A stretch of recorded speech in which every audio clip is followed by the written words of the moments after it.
Welcome to Hardwood Handicappers with Zach Cohen, right here on VSiN, the Sports Betting Network. This is Zachary Cohen, VSiN.com senior editor with another episode of Hardwood Handicappers. Today is Monday, February 16th. We are doing some future stuff, some catch-up stuff, because I do know that while I love the NBA, I wouldn't have a podcast if I did not love the NBA. I know a lot of people really kind of ease into the NBA season and the college basketball season for that matter, but I know, football is king when we're doing what we're doing, but I know a lot of people just kind of wait till this portion of the year. Usually it's like December, the Christmas break, Christmas Day games where people really start to pay attention to the NBA, but I know a lot of people are also even waiting till now. So we'll talk a little bit about some of the stuff we've seen, some of the stuff we're going to see, and we're going to be doing 3 episodes throughout the All-Star break, even though there are no games. And we're starting with this one where I'm going to look at some of the player awards. I mean, if you are, kind of confused about where I am right now, I am in New York City in a hotel room. This weekend was my daughter's baby naming. Her name is Chase, but she needed a Jewish name, so she's now Devorah. I don't understand it, but it seemed good. Seemed happy. Everyone seemed happy with it. But yeah, now in the city, room's definitely not ideal, but hopefully, this episode's just fine. Hopefully it sounds fine. Hopefully it looks good. But yeah, player awards, like I said, and I do want to kind of talk a little bit about some of the bigger ones. I'm going to skip Rookie of the Year, which is one of my favorite awards, but it does just kind of seem like one that I think Cooper Flagg has run away with. I don't think it's completely set in stone just because there is the opportunity that he gets injured, and Con Knipple has had a great season for Charlotte, but that award is now minus 1,000 for Flagg.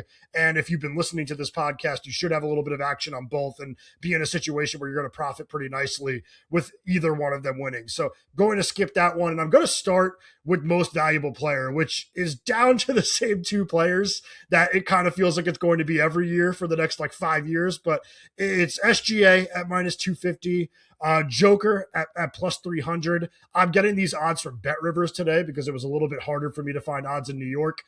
That's where I was able to kind of pull up, and I did find these. So these are from Bet Rivers. You'll probably see some different numbers everywhere else, but I wouldn't say they're going to be too different. And this is a really fascinating race just because both players have been banged up throughout the season to the point that they do not have a lot of wiggle room the rest of the year in terms of missing games in order to actually be eligible for this award. In order to win some of these awards, with MVP being one of them, you have to play 65 games. And in 63 of those games, you have to play at least 20 minutes. So these players, I'll give you right now, SGA has to play 16 of the remaining 26 games. That sounds very reasonable, but he is dealing with an injury at the moment that is probably going to keep him out another couple of games. And then you're talking about things being a little bit closer towards the end of the year. And then Jokic just has absolutely no wiggle room at all. He has to play 26 of the remaining 27 Denver games. That's going to be a tough order, a minor ankle sprain somewhere, and you can't win this award. So that is something you have to consider when you're looking at this award. And I do believe that that's why SGA is a pretty heavy favorite at minus 250 over Joker, who's plus 300, even though the season-long stuff is pretty similar for the both of them. I mean, SGA has a slight lead in estimated plus minus, which is my favorite catch-all metric, which you could get at Dunks and Threes. SGA is plus 9.5 on the year. Jokic is plus 9.2. And if you look at estimated wins added, SGA 14 compared to Jokic is 11.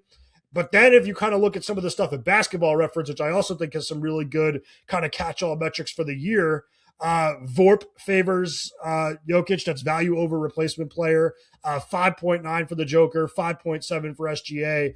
And box plus minus at Basketball Reference as well. 15.5 for the Joker, 11.8 for SGA. So it's just kind of whichever website you like, there's going to be kind of metrics that favor both of them. It has been a strange year in that we've seen a pretty good amount of basketball without both of these players on the floor. And it was the Thunder looking a little bit worse without SGA and still looking a little bit worse without SGA right now. Whereas Denver, I think, looked a lot better than expected without the Joker. That probably shouldn't count against him. The Nuggets are just a good team, a well-coached team, and they just kind of handled their business when he was out. But it is kind of worth noting, when we're talking about, the last couple of years with the Joker, it's like this team can't survive without him. And for the first time, we actually saw them do it. So I actually do think that, if I were voting right now, it would be SGA. And I understand completely why the odds are the way they are, but it is something where, like, if the Joker gets to that game limit, if he plays 65 games, continues to put up the numbers he's putting up, it's going to be just a matter of preference. And I think there is going to be a lot of, do we want to give SGA the award twice in a row? And like, do we want to give the award to Joker, who's only played 65 games? That's what it is, because availability is a small piece of this. It's like you can't be the most valuable player without being on the floor a lot. And I know that it would not really be his fault.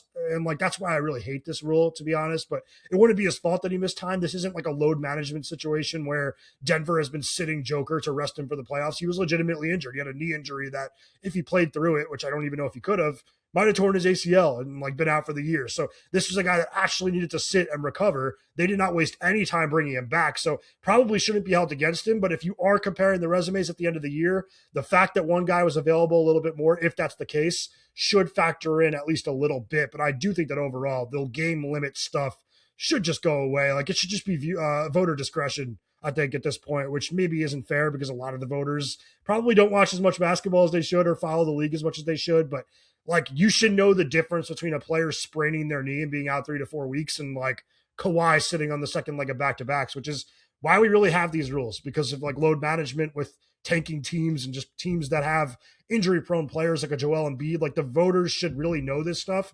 There shouldn't be anything in place that's actually hurting the players that are legitimately injured. I think that's really stupid. But this award right now, like I said, it's probably SGA versus Jokic.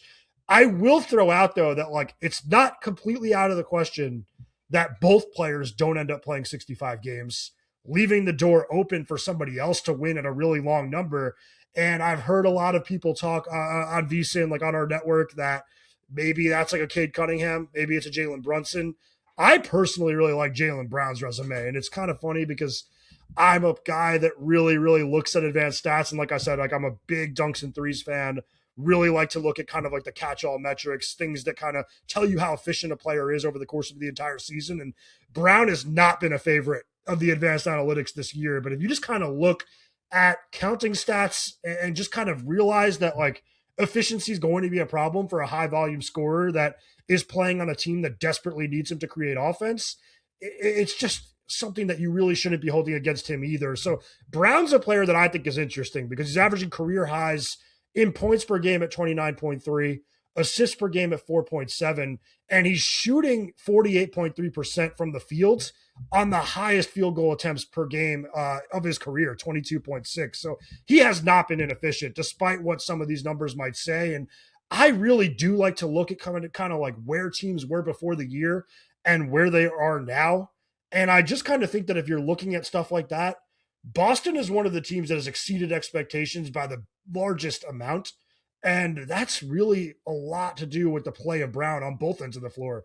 Obviously, I just gave you the offensive numbers. He's a great offensive player, but he's also one of the better wing defenders in the league, somebody that really never takes nights off, will defend the best wing on the other team most nights, unless he's like out there with a player like Hugo Gonzalez, who doesn't play that much. Like, it's Brown really taking on difficult, wing assignments, then carrying the load offensively. And compared to what, they were before the season, like, which is where I was going before, this team had a win total of 41.5. And I think a lot of us looked at this team kind of like the Pacers in that it really could have gone south. Like, the roster, the talent is not there without Jason Tatum. Yet this team ended up looking like one of the best teams in the Eastern Conference, whereas like the Pacers are, in the contention for the number one pick. I thought that those teams were very similar heading into the season. And, I think a lot of people thought that, and like, boy, were we wrong, because Boston 35-19 on the year, not impossible that they will end up winning 40 games before, reaching 20 losses, which is like one of Phil Jackson's kind of like prerequisites for a championship contender, winning 40 before losing 20. That's one of the things that he always says means you are a legitimate title contender. And it's not, impossible that they go on a 5-game winning streak and, out of the All-Star break and end up there. So this team has been really, really impressive. And it's either Brown that should be getting credit in the most valuable player market, or Joe Mazzulla getting that credit in the coach of the year market. We'll talk a little bit about that later. I just think that there maybe are too many good candidates in coach of the year for Mazzulla to win it. But I guess I just say all of this to say that, like, if you're looking at this as a 2-person race, which a lot of people are, might be worth like a tiny sprinkle on like a Brown or if you like Brunson or you like Cade Cunningham, like I can't fault you for that. I just kind of think that Brown has done more of the heavy lifting for kind of a bad roster than either of those guys have done for theirs. I think that Brunson's team, very good. And I actually think the Knicks have kind of, failed to live up to their expectations in a way this season.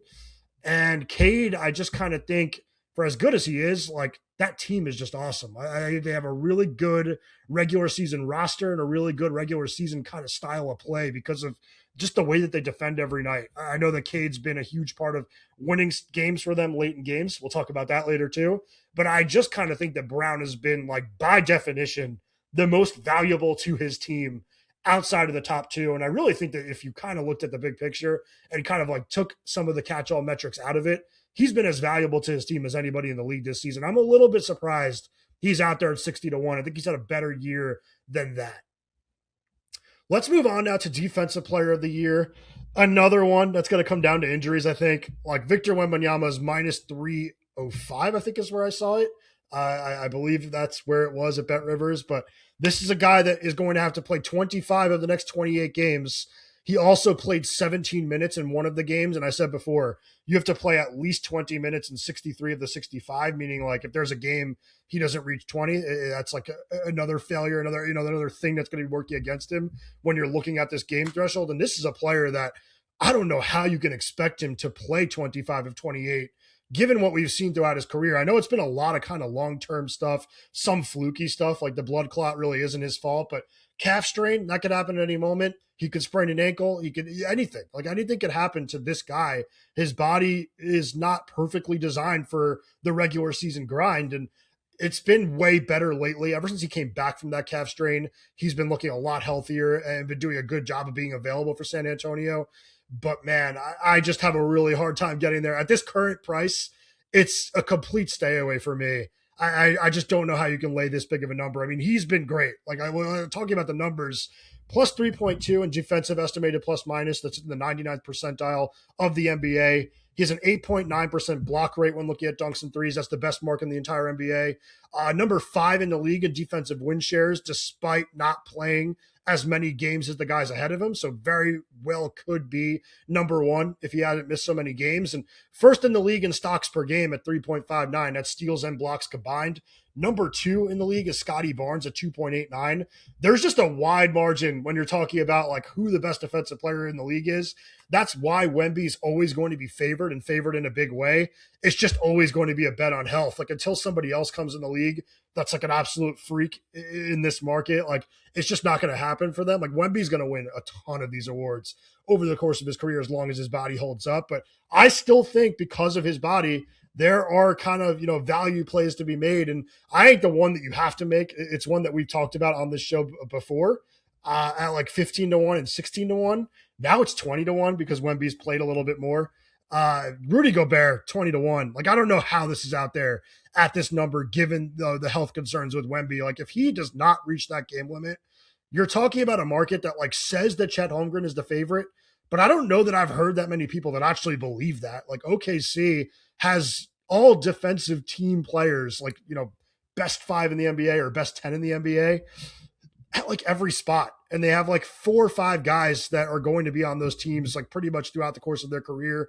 A few others that like can very well flirt with that type of production. Like SGA is maybe like the worst defender in the rotation. And he's a guy that comes up at the top of the list in all the defensive metrics. Like this team just has so many players that I don't know how you can look at it and say it's Holmgren that's like anchoring the defense. Like I think when Hartenstein's out there, it's really him that's kind of the anchor, but Holmgren's great defensively. I just don't think that he's anything like special or defensive player of the year worthy right now. I think that Gobert is that. I think Gobert, number 6 in the league in defensive win shares at 2.8, plus 2.8 defensive estimated plus minus. That's in the 98th percentile of the NBA. He's like the flat out, like unquestioned anchor of the number 8 defensive team in the league in Minnesota.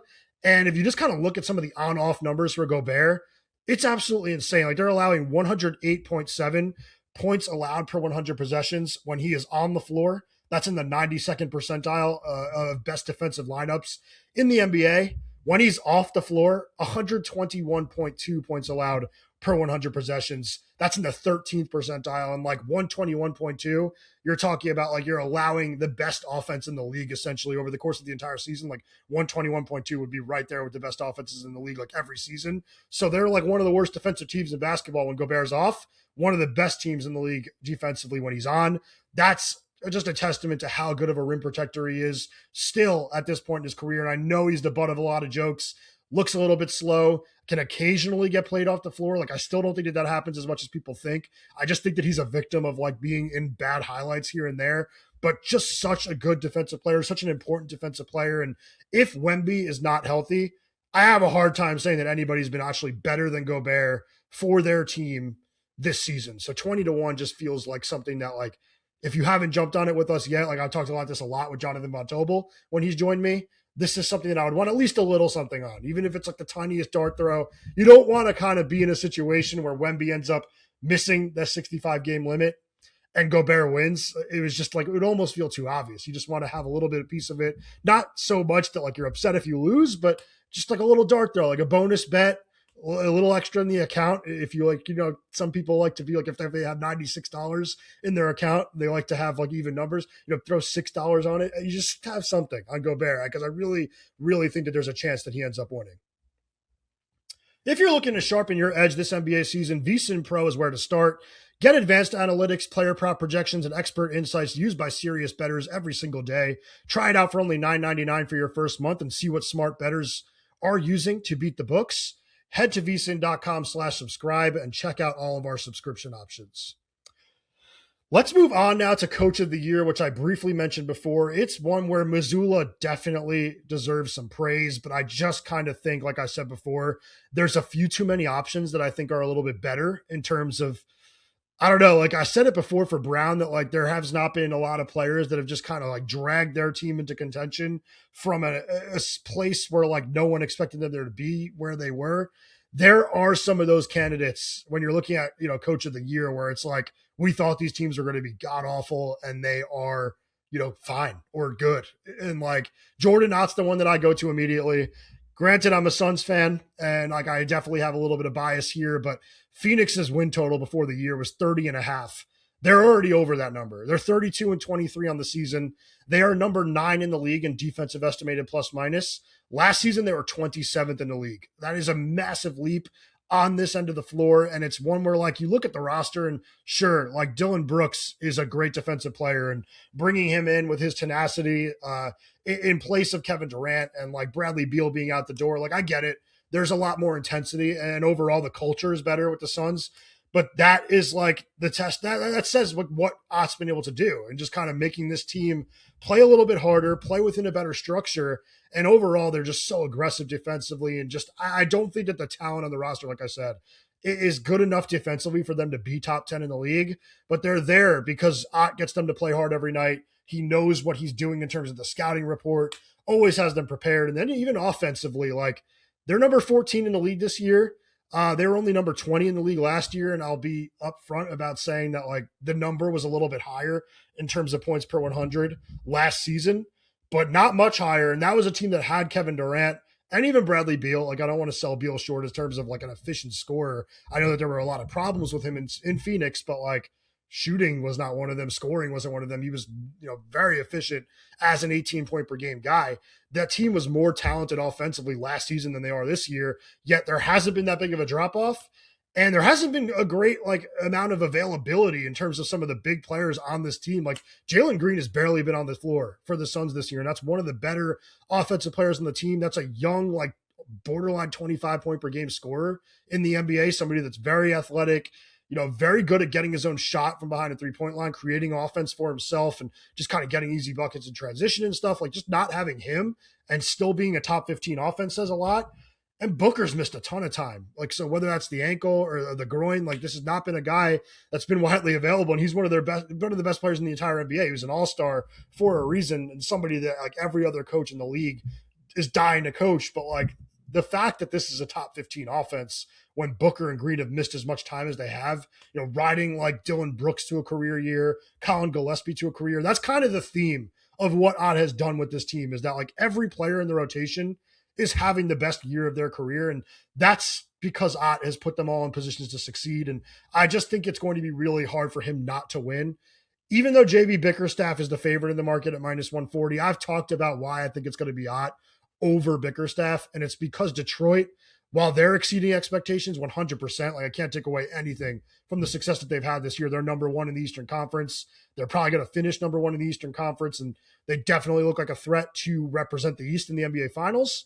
But this is a team that, like, we saw them play really good basketball last year, and we saw them give the Knicks a run for their money in the first round of the playoffs. And there were high expectations for Detroit. There were no expectations for Phoenix. Like, I think that that's something the voters will remember if the Suns kind of continue on this path. If the Suns end up winning 45 games or something, like, that's going to stick with voters. The fact that they were, 15 games over where they were expected, and they're in the playoffs after being expected to be one of the worst three teams in the league. I know they don't have their picks, so it's not like we could say they were going to have one of the best picks in the league and be a lottery team, but like they would have been expected to be in the top 5 of the draft before the year. And now they're looking at being in the top 6 in the Western Conference, which is the more loaded of the two conferences. So I think Ott's going to get his flowers.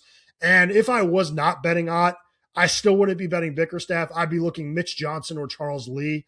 Johnson, because like it's similar to the Pistons in that they're exceeding expectations, but did have expectations, but they're doing it by a bit more. Like their win total was, I believe, 44.5 or 45.5, depending on where you looked. But you talk about the Western Conference, and man, this is like the third best team in the conference pretty easily. And we've seen them now, kind of dominate OKC in the regular season, and maybe that continues. We'll see. We'll see what they do in the playoffs, but Johnson has been every bit as good as people, could have possibly hoped in San Antonio, like succeeding Greg Popovich, one of the best coaches of all time. He stepped in really well and done a great job with this team. And I think he's done a bit of a better job than Bickerstaff just because of where the teams are compared to expectations. And Charles Lee, they need to continue to do more, the Hornets.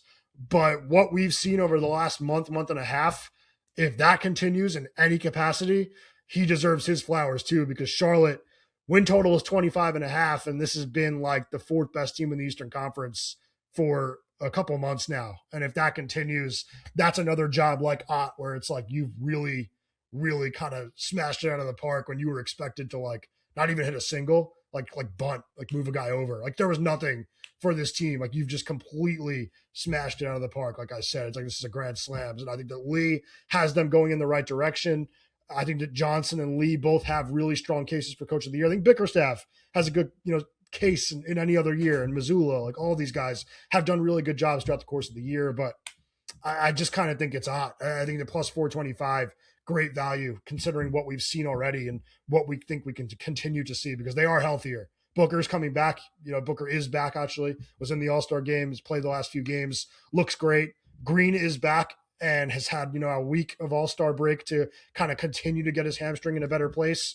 We're not far away now from Green being able to play like 30 minutes and, not have to sit or not have to worry too much about re-injuring it. Knock on wood. There's no wood here. It's like a brick wall and marble table. Can't knock on wood, but I'm hoping that he stays healthy. And if he does, I think you're going to see the offense start to perform a little bit more like a top 10 offense as opposed to number 14. I wouldn't be surprised if over the rest of the season, the Suns have a better offensive rating than they did last year. When I said that like the number last year was a little bit better than this year's, I think that they're going to kind of exceed that number pretty easily if they have a little bit better luck in the health department. So yeah, I think Jordan Ott for coach of the year is one that should be, added to the card if you are looking to make a future. And then most improved player is one we've talked about a lot. So I don't want to kind of hammer anything home again here. Like, I have Keontae George if you've been listening to this podcast. And if you haven't, and you haven't been paying attention to the NBA this season, like I said, this is a bit of a catch-up show. Keontae George went from being almost on the outs in Utah to the point that they went out, drafted a point guard, and they kind of ripped into George at last year's exit interviews and were like, it's time to kind of put up or shut up. Like, you're either going to prove yourself to be a part of this core, or you're going to be out of here and we're going to find a replacement for you at the point guard position. And not only has he been good enough to kind of earn his place in the long term for this team, he's been good enough to kind of make Utah turn into a buyer at the deadline, where we saw them kind of go out and make a win now move for next season, acquiring Jaren Jackson Jr., because George has been so good that like he's performing like an all-star, looks like he probably will make multiple all-star teams in his career. A guy that can give you 25 points, 7 assists on any given night. He's clutch, very, very talented. Like in the way that he can score the basketball, just flat out gifted. Like he can create for himself as a jump shooter off the dribble. He can get to the basket. That's kind of the thing that wasn't there earlier in his career. He was the type of guy that would pick up his dribble, wasn't really able to finish at the rim. Now all of a sudden gets to the rim at will, finishes at the rim. And like, I remember listening to a podcast earlier in the year. I want to say it was Michael Pena from The Ringer, comparing him to Tyrese Maxey, and like Zach Lowe was like, I don't know if I see that.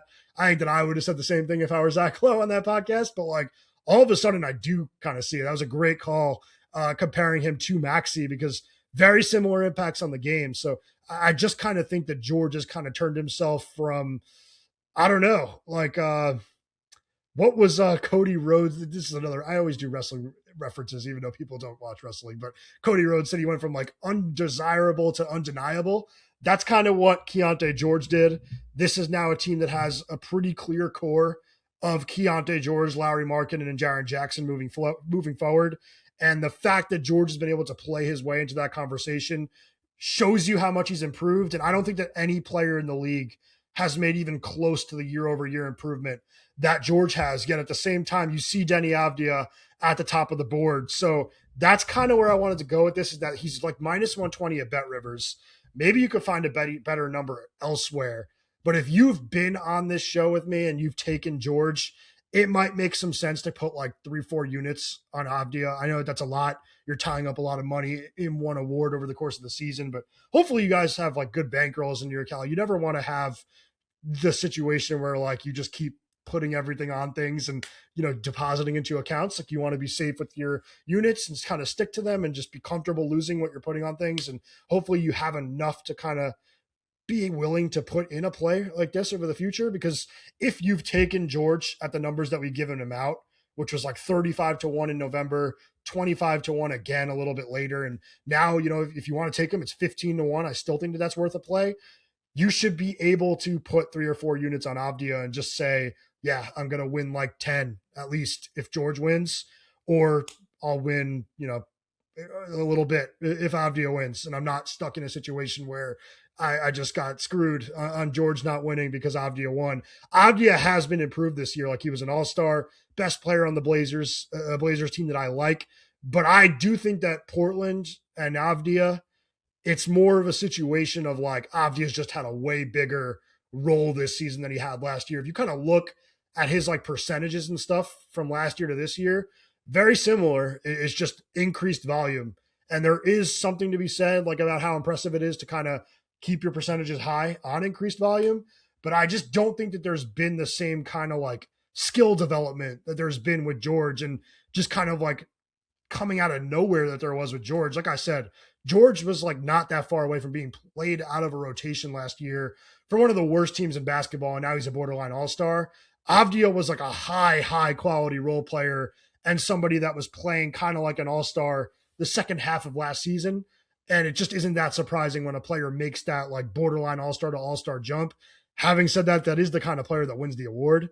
I just think that like this is kind of unseen, like what we've seen from George, just going from nothing to all-star. That has been a more difficult leap, and I think that he should get the credit for it. I would be, you know, really upset if this one doesn't end up landing, because I lose these plays all the time. Like we all lose futures all the time, but like there are the ones that like really don't make sense. And like if he does not win this award this year, it would be crazy. I really think it would be nuts. And the other players, some that are above him, I don't get it all. Jalen Johnson is a player plus 250, number 2 on the board right now. I don't see it. Like I know that the counting stats are great, but I mean, Nickeil Alexander-Walker is right behind him, number 3 on the board at 12-1. And I just kind of look at the two of them and I think, like, have any of these people watched the Hawks play basketball over the last couple of weeks? Because this is the team that in the Eastern Conference clearly slipping. And like their defense is awful.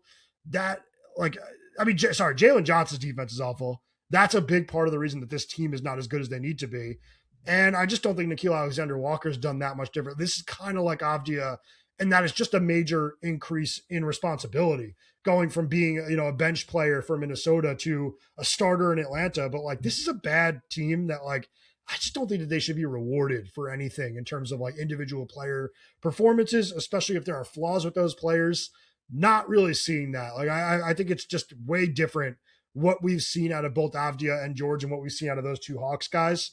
Could be wrong. I know a lot of people really like Jalen Johnson, but it's the type of thing where it's like casual fans see the numbers that he's putting up and they're like, oh, wow, this guy's like a triple double threat every single night. Like he's kind of like the Joker, but obviously not to that level. But it's just, it's empty. I don't really like saying empty calories because I'm always the type of person that kind of says that like a good player can thrive in any environment. The environment just needs to like make a way for them. Like Devin Booker early in his career was viewed as an empty calorie scorer, ends up, being a part of a Phoenix team that has a better culture. Nothing really changes for him. And now he's just viewed as like one of the best players in the league. Not much changed from earlier in his career. It's just the surroundings around him. Jalen Johnson could easily be a case of that. Like maybe like the team around him gets better and this just all ends up looking kind of like a blip. But this is a guy that has been really bad defensively. And like a lot of people kind of threw Trae Young under the bus in Atlanta and wanted to ship him out and all that. And like they just didn't think they lived up to expectations. He wasn't healthy. I get it. Johnson was a huge part of that defense looking awful when him and Young were on the floor together, especially. It's like you could maybe have one of them on the court together. Sorry, maybe one of them on the court, not together. But like it's not good when both of them are out there, and it hasn't been good since Trae left. The fact that they've been as bad as they've been since they moved Young just kind of shows that what we saw from Johnson early in the year, not a fluke. Like he just hasn't been a winning player. So it would kind of suck, in my opinion, to see him win Most Improved in a year where I just think I've been really disappointed with this play because in terms of like athleticism and tools and like what we saw at Duke, there's really no reason that this guy shouldn't be a good defensive player, but he's not. So I just don't like it. I get the numbers are great, but don't think he should win Most Improved Player when he's kind of, don't want to say a net negative, but not somebody that's helping his team win all that much. We have one more that I wanted to get to, but attention to any listeners who are new to VSiN. Signing up for our free daily newsletter is a great way to catch up. Delivered straight to your inbox every morning, VSiN's newsletter offers picks, data, and strategies for the day's betting menu. Sign up for free now at vsin.com/newsletter and start receiving your free newsletter tomorrow morning. That's vsin.com/newsletter. And like I said, I have one more that I want to talk about, one that I think is actually kind of the most open of any moving forward the rest of the year. It's Clutch Player of the Year. This is a really weird award. It goes to the player that is, allegedly the best crunch time performer. And I don't know if that's like a moments thing, like this guy hit so many buzzer beaters, or they're actually the best statistically when looking at crunch time numbers. And crunch time is defined in the NBA as playing in a 5-point game or less in the final 5 minutes. And there is an area on the NBA's official website, which has awesome stats where you can kind of sort by crunch time numbers with players. So there is a very clear way to kind of compare all of these guys. And that is why I think this award is so interesting, because Edwards right now is the betting favorite to win at plus 125. He just kind of had big moments in the All-Star game, helping that Team USA team win the new format. He's had some, awesome performances in crunch time this year. Minnesota's 10-9 in crunch time games this year, and Edwards is shooting 59% from the floor in the final 5 minutes. That's absolutely insane. But I do just kind of think that he's due for some regression there in terms of the shooting. And I do kind of think that there's some decent candidates when you kind of look at the season-long numbers. So I think that some of the Edwards stuff is like prisoner of the moment type of things. And I really think that if you're betting this market right now, Cade Cunningham is the way to go. And this would be a nice award for him to win if he doesn't end up winning like MVP or anything. Like if you want to kind of get him something, recognize his great play, this might be where it is, because Detroit has the best kind of crunch time winning numbers. They're 19-8 in these games where it's a 5-point game in the final 5 minutes. And Cade is averaging 4.3 points per game. He has a better field goal percentage than Tyrese Maxey, who's kind of right there with him in the odds board. Right now, the odds board, the top 4 players, Edwards plus 125, Maxey plus 350, Cade plus 400, SGA plus 400. I think that Cade has the best combination of like efficiency and winning. Like 19-8, way better than 10-9 for Edwards. I know that that's not all going to come down to one player. Like you could say that Detroit's a better team than Minnesota if you want to. They're not. If Minnesota was in the Eastern Conference, they'd be number one. But if you want to talk about actually like producing and finding ways to win your games for your team, I think Cade's been a little bit better. So I see there's some value on this board at plus 400, and it's going to change a lot.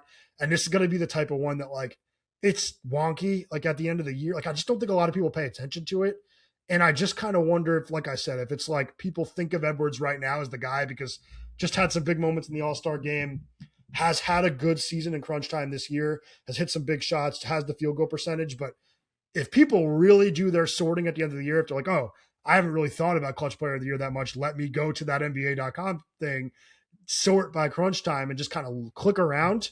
I found myself a little bit more impressed by Cade than Edwards. So I think 4-1 is a bettable number and definitely something we'll talk about a lot over the rest of the season because, like I said, I think this is kind of the one that like there's a lot of stuff that you can kind of decide mid-season if you want to.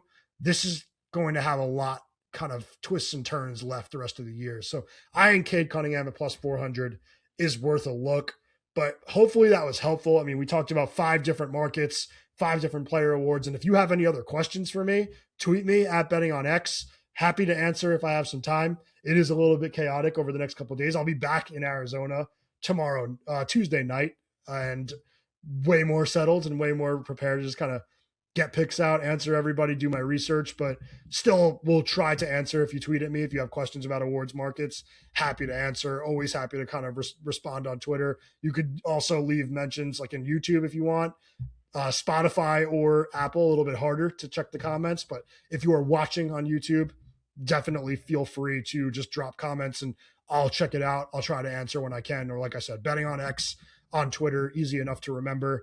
And yeah, if you've been enjoying the show, by the way, I should say, like, definitely helpful if you give us, 5-star ratings on either Spotify or Apple, or drop a comment, tell us what you like about the show, tell us what you want to change about the show. But all the feedback that you can give us would be great as we just try to continue to make this thing better for the second half of the year, because this is our time. I mean, like, March Madness is coming up.